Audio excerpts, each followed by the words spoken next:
Adéjádesọ́lá Àjọkẹ́ Òdúyẹmí is +1 congratulations. ọ̀pọ̀ èèyàn la ṣájọ bẹ̀rẹ̀ tó ti kú ọ̀pọ̀ ti nù ọ̀pọ̀ ló ń bẹ nígbèkùn láyé bí aláyíwá èmi ń bẹ nínú ayọ̀ mò ń jẹ ní ọ̀run mò ń mú ní ọ̀run mò ń fàlàáfíà àgbáyé pẹ̀lú fọkànbalẹ̀ ó ṣe ó lè má yí tó tàwọn kan ṣùgbọ́n dé ojú tàwọn kan lọ ta ló ràánú gbà ó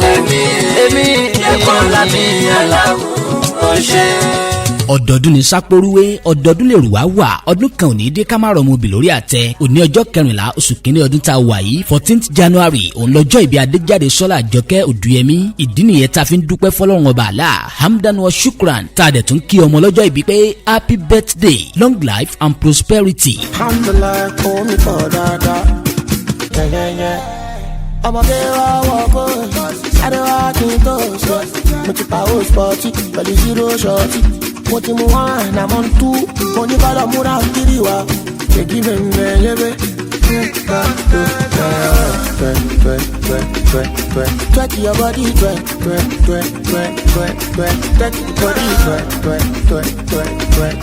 twerk your body twerk.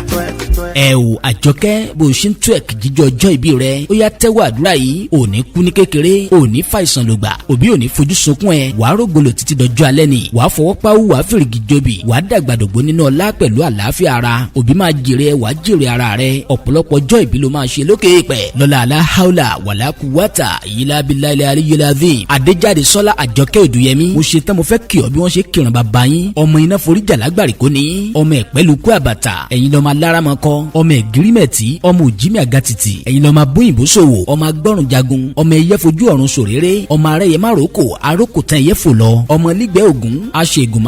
máṣẹrú ẹnìkọ̀ọ̀kan ẹ̀yin lọ́mọ ẹ̀pẹ́ alárọ̀ ọmọ kúkúrú lọ́sàn-án ọmọ gígùn gbọ̀rọ̀gbọ̀rọ̀ lóru ọmọ onígbẹ̀yìn òmànà nìyí bó bá dijọ́ òrò wọn apẹ́kánná ó mọ̀ wá torí bá nà bá wá òrò ní ó gbé ẹ̀yin lọ́mọ ẹ̀pẹ́ ẹlẹ́ja tútù ẹni tó bá bá yín délé bá bá yín ṣukuṣuku ẹja lẹ́ máa ń fúru wọn jẹ ẹ̀yin lọ́mọ ẹ̀pẹ́ oníkùránì Adéjádesọ́lá Àjọkẹ́ Òdúyẹmí happy birthday to you once again many happy returns of the day hip hip hip hooray courtesy your mom and your siblings.